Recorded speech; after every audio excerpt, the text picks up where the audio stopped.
Now I want to introduce a couple of new advanced geodatabase objects, including feature subtypes and attribute domains. Feature subtypes allow us to subset features into groups to apply targeted domains and rules. And so before we create subtypes, your attribute table needs to include an integer field that identifies those subtypes. And then you can create a subtype on top of that attribute integer field that allows you to assign consistent attributes and behavior to feature subtypes. And this allows for more sophisticated geodatabase vector data models. If you look at the images on this slide, you can see you can create subtypes by right-clicking a geodatabase feature class, going to data design, and selecting subtypes. That opens up the subtype view. And in this example right here, you can see I have an integer field called type. If you look in the left column at the very bottom, type is all uppercase and bold with an asterisk. The bold and asterisk means that this is a subtype and it's a short integer field. And using the Manage Subtypes window, I've coded a 1 as a state park, a 2 as a state natural area, and a 3 as a state historical site. And that's reflected in the subtype view as well.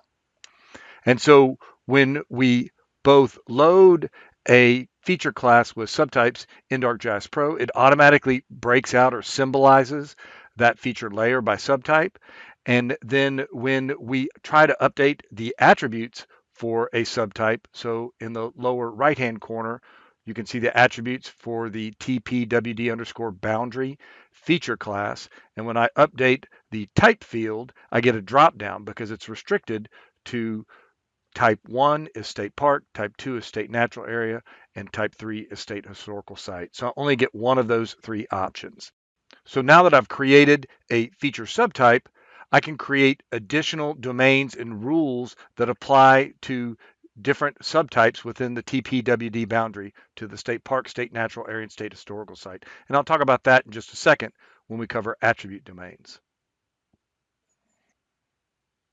In computing, a data domain is like a data type, a text field or an integer field or a decimal field. In GIS, we can further restrict the values of our fields by assigning attribute domains to them, which establishes a list or a range of valid values for attributes. Now, attribute domains are created at the geodatabase level, but they're assigned to individual fields within your geodatabase. And when we assign domains, it allows us to maintain data integrity by restricting values.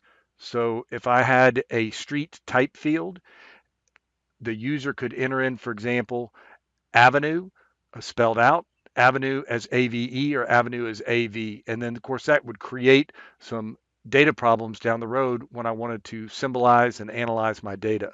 So with an attribute domain, I can restrict the street type field to a list of values that includes AV for avenue so that everybody enters in avenue the same way.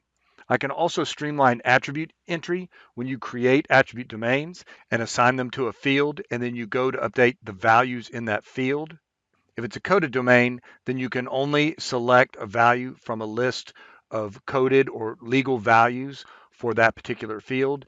And if it's a range domain, you can only enter in a number that is greater than the minimum and less than the maximum for that particular field.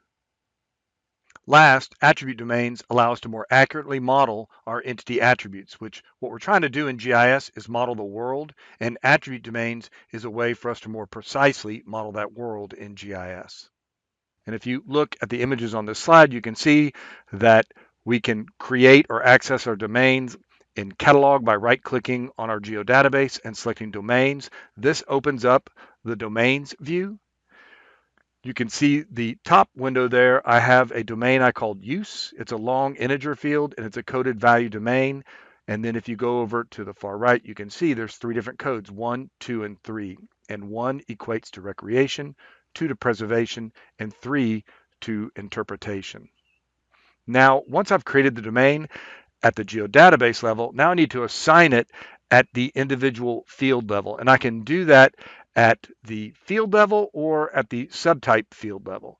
And so in the example in the middle of your screen there, you can see I've opened up the fields view for the TPWD underscore boundary and located the primary use field, which note has the exact same data type as the use attribute domain. So they must have the same data type to restrict the values in that field that you're going to assign the domain to. In this case, it's both long integer.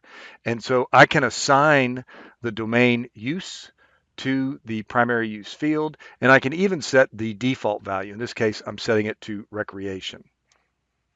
Now we can leverage subtypes and attribute domains together to further define rules for individual subtypes within our geodatabase. And you can see in the subtypes view that I have a state park, state natural area, and state historical site that is based on the type field and codes 1, 2, and 3.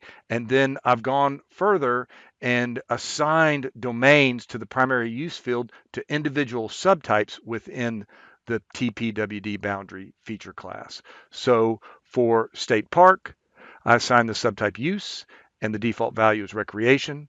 For state natural area, I assign the subtype use and the default value is preservation. And for state historical site, I assigned the domain use and the default value as interpretation. So when I create a new subtype, whether it's a state natural area or state park, it's automatically going to set the default value to the corresponding subtype. So recreation, preservation, and interpretation, whether it's state park, state natural area, or state historical site. And you can see that reflected in the attributes window in the lower right corner, where I have coded the subtype field type as state park.